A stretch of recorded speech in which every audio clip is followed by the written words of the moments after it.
Nifty market analysis আজি চাই লওঁ। এইবাৰ প্ৰথমে আমি চাওঁ অপেন ইণ্টাৰেষ্ট হিচাপত মাৰ্কেট ডাউন হ'ব, কাৰণ অপেন ইণ্টাৰেষ্ট কল ছাইডত 6 কৰোৰৰ ওপৰত আছে আৰু পুট ছাইডত মাত্ৰ 2 কৰোৰ আছে। অপেন ইণ্টাৰেষ্ট যিটো অপেন ইণ্টাৰেষ্টো ছেম, কল ইণ্টাৰেষ্ট কল ৱাই আছে 13, ইফালে পুট 9.52। গতিকে আমি মাৰ্কেটত কোনো ধৰণৰ পজিটিভ নিউজ নাই। মাৰ্কেট আল্টিমেটলি নিগেটিভে যাব যেন লাগিছে। গতিকে আজি মাৰ্কেট ডাউন ট্ৰেণ্ড হ'ব। আৰু বাকী FI যিটো পজিশ্যন হিচাপত বিয়াৰিছ আৰু যিটো TI পজিশ্যন হিচাপতো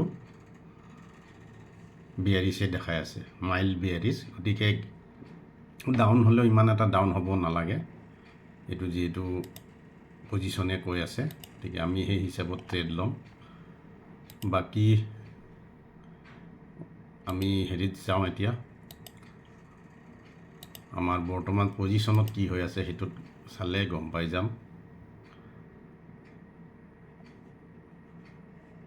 এইটো আমাৰ পজিশ্যন এতিয়া চাই লওঁ। মাৰ্কেট ইয়াতে আছে,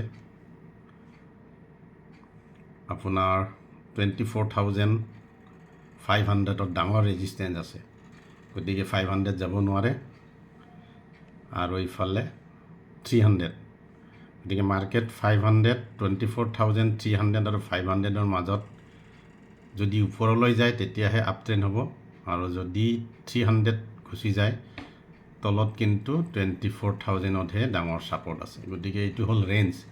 গতিকে এই ৰেঞ্জত আমি কাম কৰিব লাগিব। এইখিনি হৈছে আজি দিনটোৰ মাৰ্কেট এনালাইচিছ। গতিকে আজি প্ৰথম 1 আৱাৰ কেণ্ডেলে কি খেলে, ক'ত অপেনিং হয়, আৰু 1 ঘণ্টা কেণ্ডেলে নেক্সট ক'ত যাবলৈ চেষ্টা কৰে, সেইটোৰ ওপৰত আজি ট্ৰেডিং হ'ব। আৰু এজ এ ডাটা হিচাপত কিন্তু মাৰ্কেট নিগেটিভ।